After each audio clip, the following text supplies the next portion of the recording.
made my confirmation, First Communion, reconciliation, did the whole thing. I didn't know anything at all.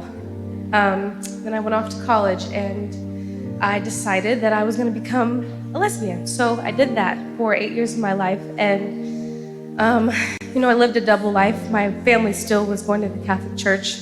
Not that they were living for God either, but, I got to a place, I remember I was walking down after class down this hill in college, and this guy came up to me and he said, "Hey, do you know Jesus?" And I said, "Yeah, I know him." And he said, was talking to me and giving me, the gospel. And I remember walking away and that planted a seed, and I realized that I didn't feel like I was allowed to talk to God or to pray. And I knew who he was and I believed who he was, but I knew inside that I was living this hypocritical life. So, I just ignored it. I played professional soccer, so, after college, I dove into that lifestyle even more. I was sexually abused by coaches and all the things. Like, it's just not a good atmosphere to be in. And so after that happened, I moved to California, and, I remember getting my tarot cards read, so that happened too. And I was just looking for something after that because I didn't know who I was. And, I remember laying in the bed one night, and I was just like, what is this dissatisfaction I feel? I feel like I'm not living where I'm supposed to be. And I thought that this was going to be in a career. I said, God, I know that I'm set to be different than everybody else. I know I'm supposed to be different. I know I'm supposed to be different. And I thought that was going to be what I did for a job or whatever that was. And I remember hearing, I didn't know it was God at the time, but I heard, you're not living in plan A, you're living in plan B. That's why you're not satisfied. And so I said, all right, well, I don't know who I'm talking to, but I want plan A. What does that look like? And I started having a vision of a husband, and I had a vision of a family, and I began to get that desire to want that. And so then took a turn, and one day I started having extreme anxiety and panic attacks, and it got worse and worse and worse until I got to the point where I couldn't leave my house for a year, and I didn't live a life. Every second of every day was me trying not to have a panic attack.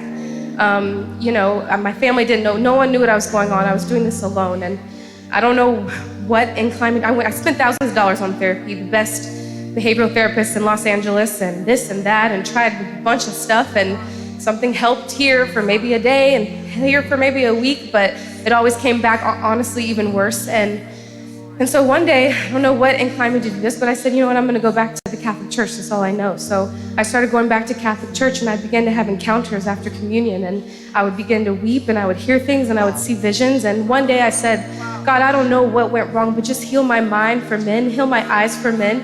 And I had a vision of me holding a man's hand in that Catholic Church. And so I left from there, and I began to watch a revival series online, and I didn't know what any of it meant. And I started writing scriptures down and saying them, and again, I had no idea what I was doing, but something inclined me to do it, so I did it. And then maybe 4 months later, on Christmas Day, my sister invited my now husband and his twin brother over for Christmas. And I remember I had asked God, I want someone who's going to lead me closer to you, because I don't know what I'm doing, and I want somebody who will do that. So, I met him. I didn't think anything of it at first, and then his brother came back around and was like, Devin's a really good man. He's been saved for 9 years. He's been celibate for 9 years. He sold out and gave his life to God. And so that sparked my interest a little bit. So, I had begun to experience a little bit of deliverance, obviously just reading the word and watching revival series and all those things. And I remember reading someone's testimony, and this woman I was searching for healing. I was searching for anything to get me out. I had suicidal thoughts, and I knew that wasn't me. I knew I have a love and a passion for life, and I didn't want to die, but I said, there's no other way out of this. How else am I going to get out of this?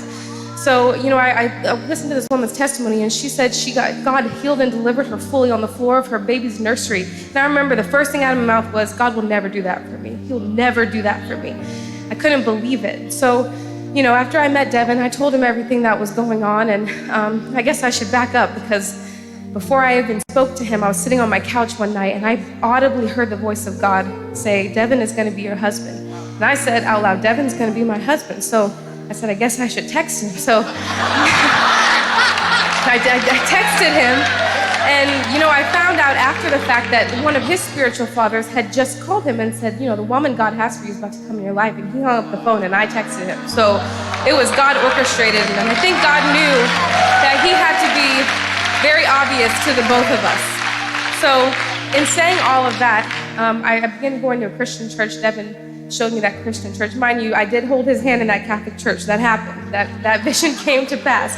And, I began to seek after God. And I remember I told Devin, I want to go all in. I remember those words. I wrote it on my little vision board. I want to go all in. So I did that. And I remember I got baptized in the Holy Spirit. And I started speaking in tongues. And I was terrified because I didn't even know what that meant. And I thought I was possessed. I really didn't. I am possessed. And it's good possession now, the Holy Spirit. But I couldn't stop talking in tongues. And I remember I went home that night. Pastor Paul preached a message about this, about straight out of darkness and the light coming on. And that's the exact words that I would say. I laid in my bed that night and I said, whoa, I can tell the difference between light and dark now. There's a difference. And there's a light that came on. And so saying that, my deliverance wasn't instantaneous. God has walked me through spiritual warfare. And, I didn't get delivered from anxiety and panic attacks all of a sudden. I have cried many days. I'm screaming in my backyard, not knowing what I'm doing, just trying to follow what God's asking me to do, And even now I can hear the voice of the enemy trying to come back and bring those same thoughts back around. But I know now where I'm fighting from. And I know that I have victory. And to speak on being homosexual, that got delivered instantaneously. And God really showed me the truth behind that because I didn't understand, because all of my friends lived that lifestyle. They all lived that lifestyle. And I'm telling you, I cut off communication from every single person that I knew. Every single person that I knew. I didn't just ignore them. I texted them. I said, hi, please don't ever talk to me again. I reached out to every single person. And this was before I even spoke to Devin. The Holy Spirit led me to message every single person that I've ever known in that lifestyle and say, don't ever speak to me again. Don't ever speak to me again. And me and Devin have had the best relationship in the entire world. And like I said, guys,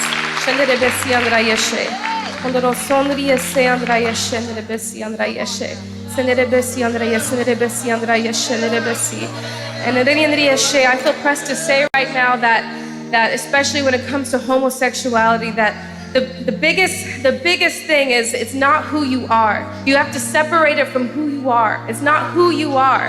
It's not who you are. And I